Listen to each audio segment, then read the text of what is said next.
Welcome back to Radiance guys. Welcome to Agust ya, bulan baru, semangat juga harus baru dong. Termasuk semangat untuk beribadah kepada Tuhan. So, I encourage you guys untuk beribadah secara onsite di gereja kita. Setiap hari Minggu pukul 8 dan 9.45 pagi di Pasir Koja 58 atau di Satley Bandung Utara dan Kopo pukul 9 pagi. Don't miss it and see you on Sunday guys. Anyway, sebelum kita masuk ke dalam ibadah, kita mau sama-sama memberikan persembahan untuk Tuhan. Kalian bisa transfer ke nomor rekening berikut ini atau scan QR Code yang ada di layar kalian. Selamat memberi!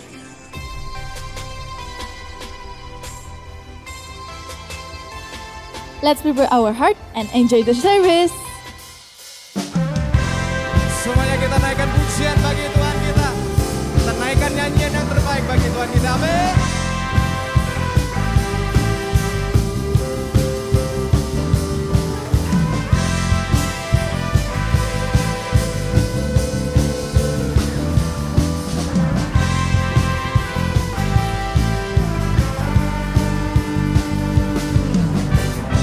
Diberi kuasa dari Raja Mulia, menaklukkan musuh di bawah kakiku.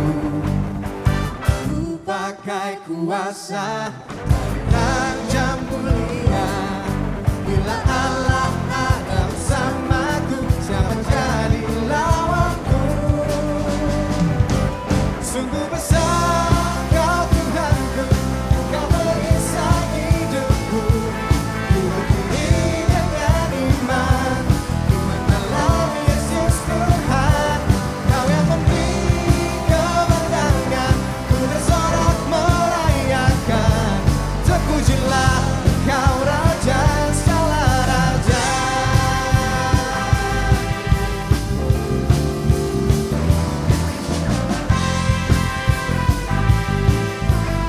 Semuanya katakan, ku diberi kuasa dari Raja Mulia, menaklukkan musuh di bawah kaki. Katakan, ku pakai kuasa dari Raja Mulia. Dan bila Allah bersamaku, siapa jadi lawanku? Bila Allah ada bersamaku, siapa jadi lawanku? Bila Allah ada bersamaku, siapa jadi lawanku?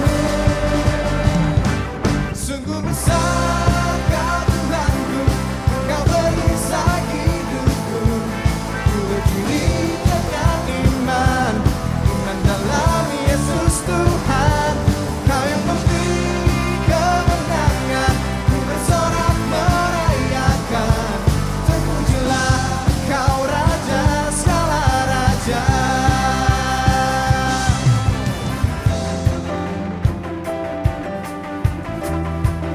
Sama-sama kita tepuk tangan ya, come on.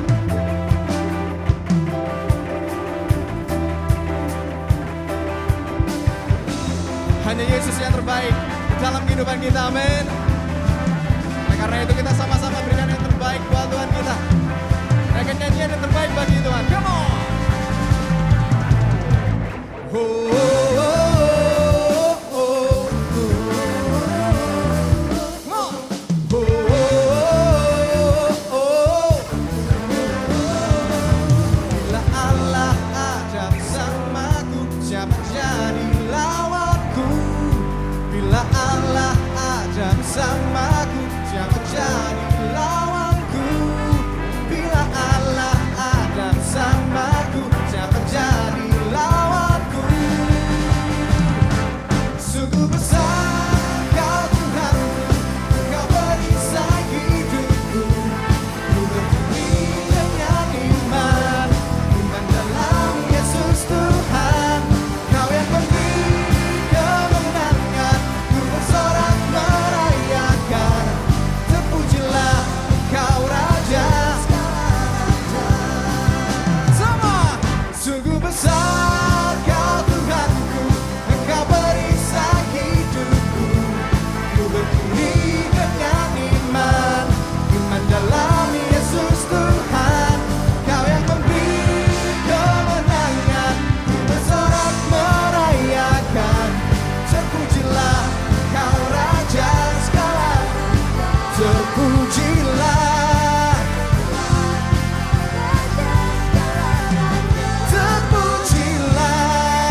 Friends, welcome back to Coffee for My Soul, di mana kita bisa ngobrol-ngobrol santai tapi dalam. Nah teman-teman, hari ini saya ditemenin oleh Gladys. Halo semuanya, nama gue Gladys. Gue kelas 11 di SMAK 1 BPK Penabur Bandung. Welcome Gladys. Nah sekarang kita bisa ngeteh bareng ya sambil ngobrol ya. Gladys ini nggak minum kopi ya. Kamu kenapa nggak suka kopi nih ngomong-ngomong? Nggak suka aja sih. Nggak suka aja. Padahal saya suka banget ya. Tapi nggak apa-apa deh. Saya ngalah. Hari ini kita minum teh ya. Jadi tea for my soul ya guys ya. Nah anyway, sebelum kita ngobrol-ngobrol, saya mau ajak semuanya, mari kita bersatu dalam doa. Tuhan Yesus, kami bersyukur karena Engkau Allah yang baik dan Engkau yang ada di tengah-tengah kami. Kalau kami mau belajar tentang kebenaran firman, kami mau belajar untuk berdiskusi dan juga ngobrol-ngobrol, pimpin pembicaraan kami Roh Kudus sehingga apapun yang kami bicarakan sesuai dengan apa yang menjadi firman Tuhan. Dalam nama Tuhan Yesus kami berdoa, amin. Nah teman-teman, minggu kemarin kita bahas soal purpose and relationship. Dimana kalau kita punya tujuan hidup, katanya kalau kita punya tujuan hidup, Tuhan taruh ini dalam hati kita, oh nanti Tuhan mau kita ngerjain ini atau jadi ini, ada visi lah sebutannya ya. Ternyata orang-orang di sekitar kita atau relasi di sekitar kita termasuk calon pasangan kita juga itu menentukan apakah kita bakal nyampe atau enggak di visi itu. Berarti ada orang-orang yang bikin kita maju, ada orang-orang yang bisa bikin kita malah mundur atau stuck di situ-situ aja. Terus kemarin ngobrol-ngobrol nih, ada yang ceritain soal katanya toksik nih Kak, teman-teman saya toksik nih. Emang apa sih yang kalian maksud toksik yang kayak gitu-gitu? Pernah dengar gak kamu? Pernah. Itu gak sih Kak yang dia kayak ngomongin di belakang, terus kayak banyak negatif vibes-nya, terus ngerasa gak nyaman aja gitu. Negatif vibes. Kalau positive vibes kayak gimana tuh? Bawa pengaruh yang baik. Kayak gimana pengaruh baik? Ya diajak ke gereja juga termasuk Asik. pengaruh yang baik. Ke gereja. Emang ke gereja doang gitu atau ada apa lagi ya? Di sekolah misalnya gimana sih yang negatif yang positif menurut kamu? Kalau di sekolah penting banget kayak buat punya relasi sama teman yang baik. Jadi dia bisa terima kita apa adanya, terus dengerin kita waktu kita lagi cerita gitu-gitu sih. Di gereja ada teman baik juga gak Dis? Ada dong, pasti banyak. Banyak ya, jadi di sekolah ada, di gereja ada. Nah tapi kita mau bahas ngobrol-ngobrol aja nih ya. Emangnya bener gitu kalau ada yang bilang, wah lingkungan aku toksik nih. Emangnya kenyataannya begitu gak sih yang terjadi? Pasti banyak sih di luar sana. Karena ya gak semua orang punya hubungan yang baik juga sama sesamanya gitu. Jadi emang suka ada yang kamu lihat gitu ya, walaupun untungnya nggak ada di sekitar kamu ya. Nah anyway nih teman-teman, ngomongin soal toxic relationship.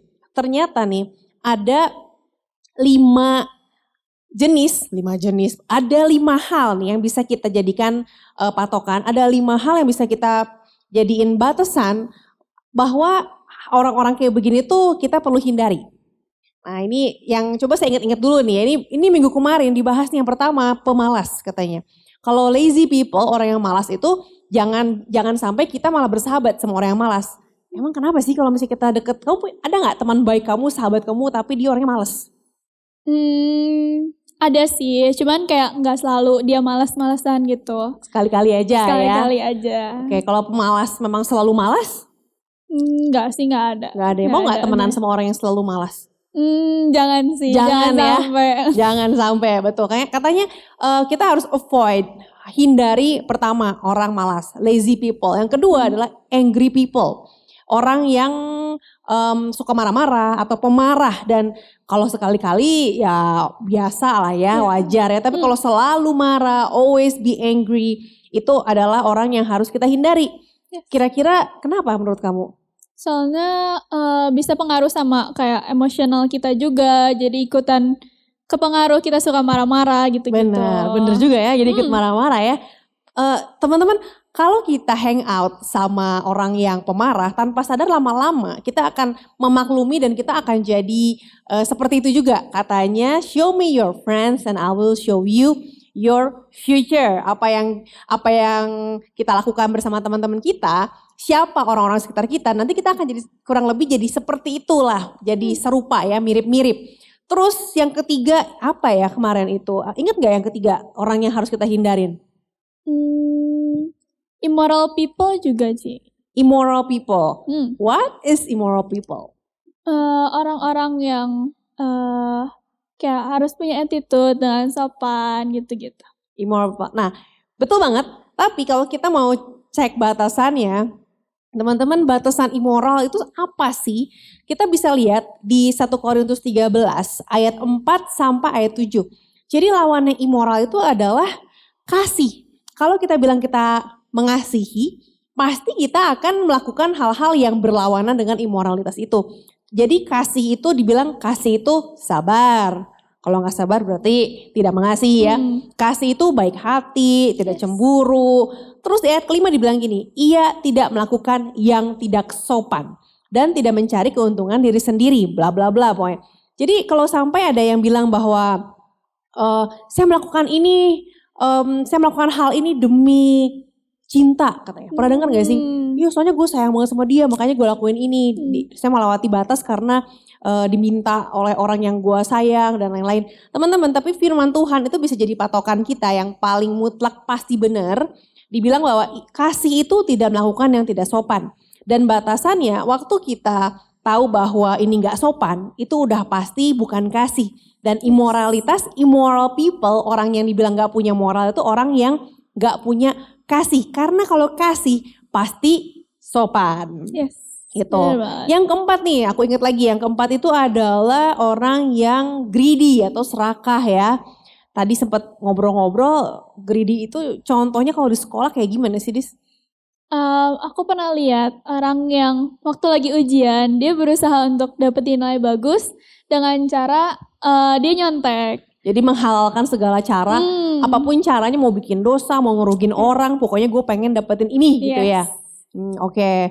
Ternyata itu adalah sikap yang harus dihindari juga ya. Nah satu lagi, 5 jenis hal orang yang harus kita hindari. Yang satu lagi adalah orang yang gak percaya sama Tuhan. Yang merendahkan Tuhan, yang menganggap Tuhan gak ada. Karena tanpa sadar, jangankan kalau Tuhan aja yang maha kuasa tidak dia anggap, apalagi kita manusia biasa ya. Nah terus kalau gitu, kalau misalnya kita ngomongin, yang ini harus dihindari, ini toksik. Terus yang sehat gimana ya? Pernah kepikiran gak sih sama kamu, kalau buat kamu nih sebagai anak SMA, dari kamu SMP, SMA, yang sehat itu yang kayak gimana menurut kamu? Menurut aku yang pertama, ya harus menerima. Bisa menerima orang apa adanya. Menerima. Terus bisa menjadi pendengar yang baik juga. Ya, karena waktu kita cerita sama orang, pasti kita juga pengen untuk didengar dong. Asik, benar banget. Kayaknya kamu pendengar yang baik ya, Dus ya. Nah, secara garis besar nih ada tiga hal yang bisa kita kategoriin. Ini adalah hal yang healthy relationship itu. Yang pertama, challenge mentally. Jadi secara mental kamu itu ditantang untuk lebih baik. Ditantang untuk bisa maju dan bukan mundur gitu. Tapi mau terus nyoba hal yang positif, yang bikin kamu berkembang. Pernah gak kamu ngalamin di situasi atau di pertemanan, lingkungan, komunitas yang bikin kamu maju, berkembang? Pernah, karena setahun terakhir ini aku lebih aktif di gereja juga. Terus benar-benar ngerasa di luar dari zona nyaman banget. Karena aku diminta untuk jadi ketua leader, ketua acara-acara, terus segala ketua gitu ya, Dis ya. Jadi apa ya?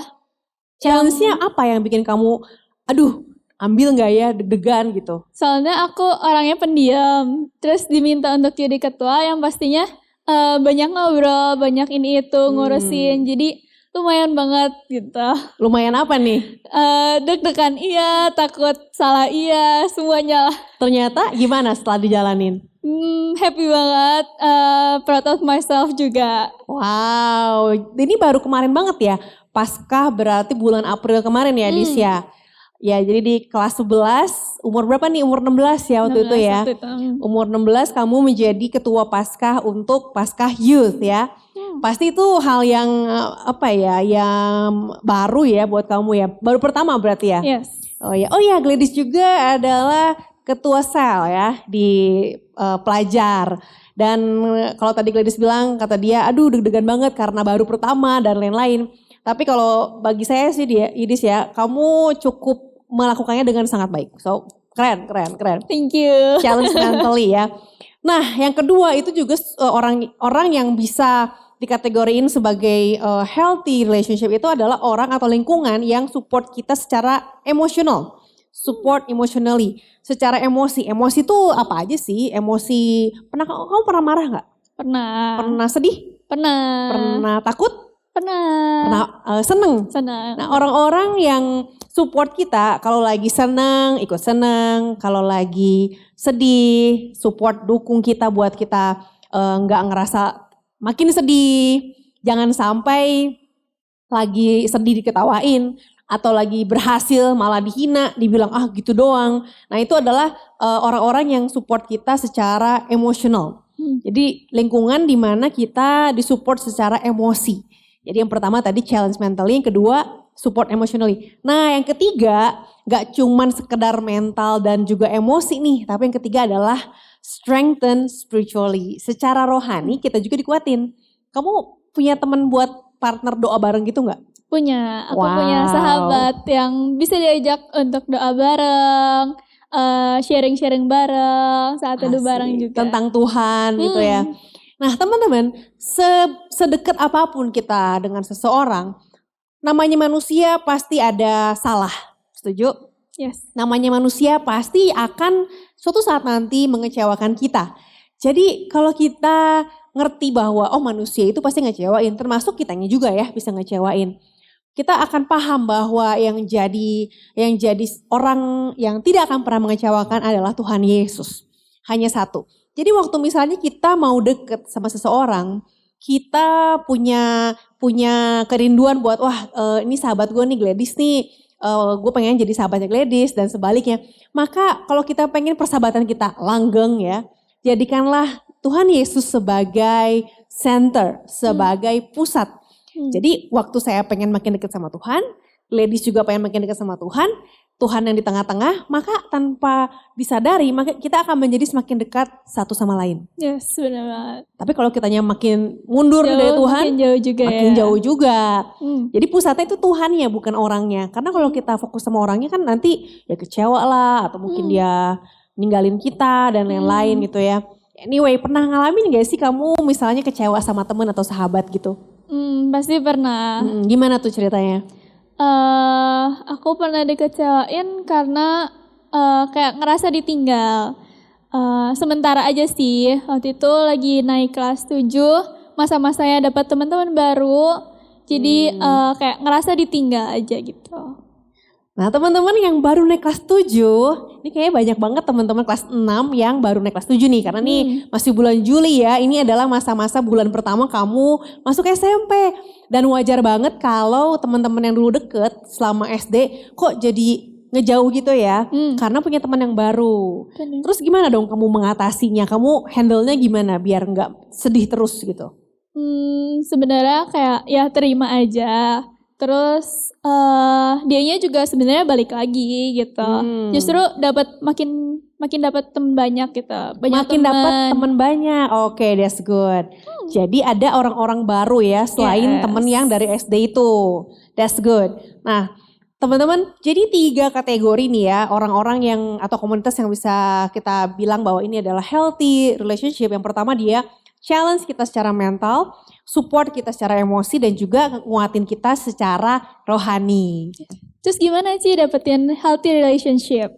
Dapetin healthy relationship, I think itu bukan didapetin secara instan kayak saya dapetin minuman gitu ya.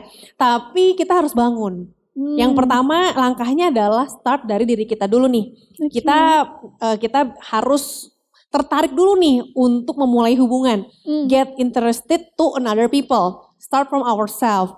Karena kalau kitanya isolate diri kita mengisolasi diri, kita gak mau untuk kenal orang lain. Udah kayak misalnya tadi kamu kan cerita punya sahabat nih waktu SD, waktu SMP kelas 7 jadi agak jauh.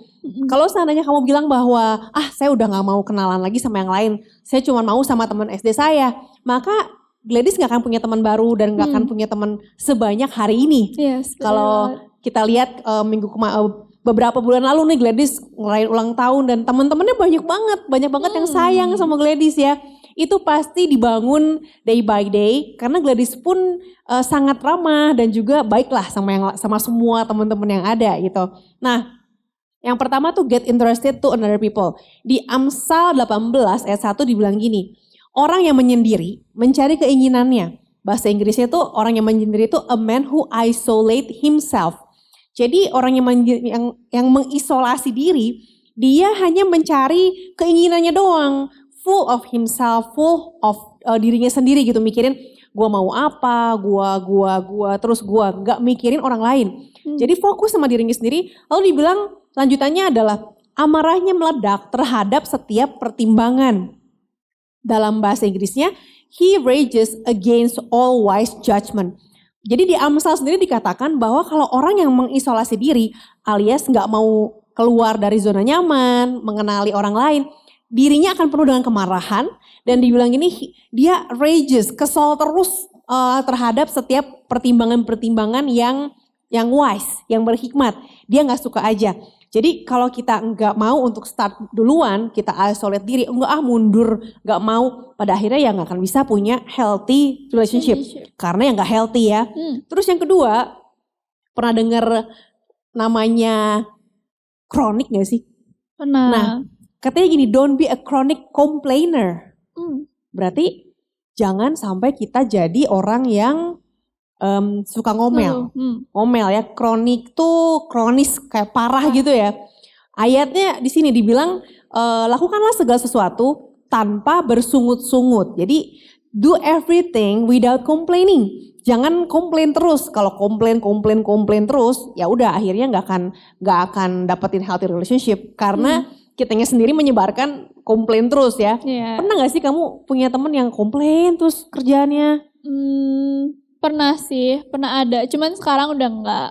Waktu itu dia suka kayak komplain dengan hal-hal yang kecil yang menurut aku harusnya kayak udahlah gak usah diomongin gitu.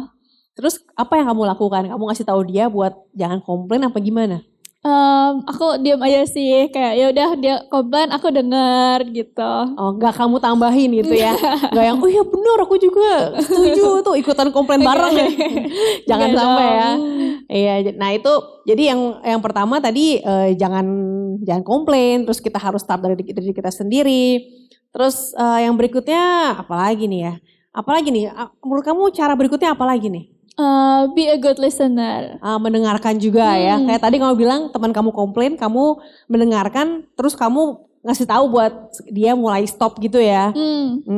Emang kamu selama ini gimana Dis? Sering banyak yang curhat nggak sama kamu?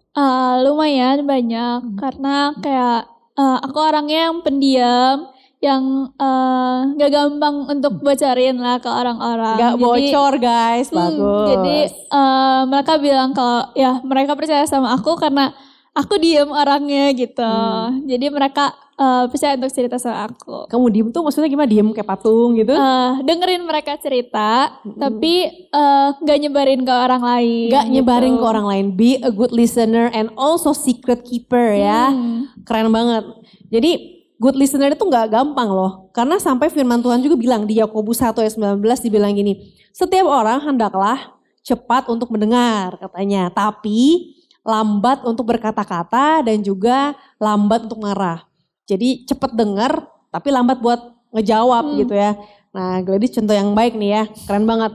Nah buat penutup nih yang keempat, tadi selain jadi pendengar yang baik, jangan komplain-komplain terus get interested duluan buat bangun hubungan. Yang terakhir adalah kita mau belajar untuk accept people unconditionally.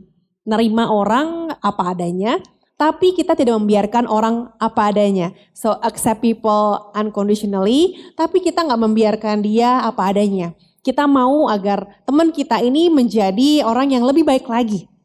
Kayak tadi kalau Gladys bilang, iya kalau ada temen yang suka komplain terus tapi saya diemin. Nggak didukung, nggak diikutin komplain ya. Tapi kamu diem dengerin lalu kamu pelan-pelan kasih tahu gitu. kalau komplain gini terus kayaknya yang hal gini hal kecil deh gak perlu dikomplainin gitu ya. That's good. Nah teman-teman, waktu kita milih teman kita dengan bijaksana, maka di sini kita akan mengalami yang namanya jalan dalam visi, jalan dalam tujuan. Dibilang gini di Amsal 18 ayat 24, ada teman yang mendatangkan celaka. Tetapi ada sahabat yang lebih karib daripada seorang saudara. So it means kalau kita salah memilih dan pilihannya ada di tangan kita, maka kita sendiri yang akan mendatangkan kerugian atas diri kita sendiri. Jadi kalau hari ini kita tahu bahwa wah kayaknya ini lingkungan dari apa yang disampaikan selama 2 minggu ini, kayaknya teman-teman gue ini termasuk dalam kategori toksik atau jangan-jangan saya sendiri nih yang menjadi orang yang toksik buat lingkungan. Kita bisa belajar buat pertama kita mundur dari lingkungan yang toksik. Tapi kalau yang toksik adalah kita sendiri sesuai dengan apa yang disampaikan selama 2 minggu ini, maka mau nggak kita berubah, mau nggak kita beralih untuk berjalan dalam firman Tuhan, bukan berjalan sesuai keinginan kita sendiri. Teman-teman, hari ini saya yakin bahwa setiap kita pengen punya teman yang akrab ya, yang membuat kita maju, membuat kita masuk dalam rencana Tuhan, dan juga menguatkan kita secara rohani. Kalau hari ini kita belum punya, kalau teman-teman ada yang ngerasa, aduh gue pengen tapi gimana ya? Saya belum pernah ngalamin yang seperti itu. Saya mengalami banyak kekecewaan, mengalami banyak ketakutan. Hari ini saya mau tantang teman-teman, mau nggak kita minta sama Tuhan? Kita minta orang-orang yang menguatkan kita secara rohani, menantang kita, membuat kita lebih baik secara mental, dan juga membawa kita masuk dalam visi Tuhan. Yuk sama-sama saya mau ajak kalian kita berdoa dan kita minta sama Tuhan orang-orang yang mendukung kita dan juga minta agar kita dipimpin Roh Kudus menjadi orang-orang yang kita menjadi orang yang jadi berkat buat sekeliling kita. Let's pray. Tuhan Yesus, kami bersyukur karena kami punya Tuhan yang selalu mengasihi kami, dan hari ini Tuhan kami minta jadilah sahabat bagi kami, Roh Kudus jadilah sahabat bagi kami, sehingga kami tahu bahwa Engkau menerima kami apa adanya dan bantu kami agar kami menjadi orang-orang yang mau mengasihi sahabat kami apa adanya. Orang-orang yang mau belajar untuk menerima orang-orang sekitar kami apa adanya, dan juga mau untuk membawa setiap orang di sekitar kami terus bertumbuh dalam Tuhan. Hari ini Tuhan, kami serahkan hidup kami dalam tangan-Mu. Kami minta kekuatan dari Tuhan untuk kami bisa jadi sahabat yang baik, dan kami juga bisa mendapatkan sahabat yang baik yang menguatkan kami dalam Tuhan, membawa kami semakin dekat kepada Kristus dan sampai kepada visi kami. Terima kasih Tuhan, di dalam nama Tuhan Yesus kami berdoa. Amin. Nah teman-teman, baik kalian yang memerlukan dukungan doa ataupun konseling, kalian bisa scan QR Code yang tertera di layar. Nanti akan ada para pendoa dan konselor yang siap untuk membantu serta mendoakan teman-teman sekalian. So happy weekend, God bless you.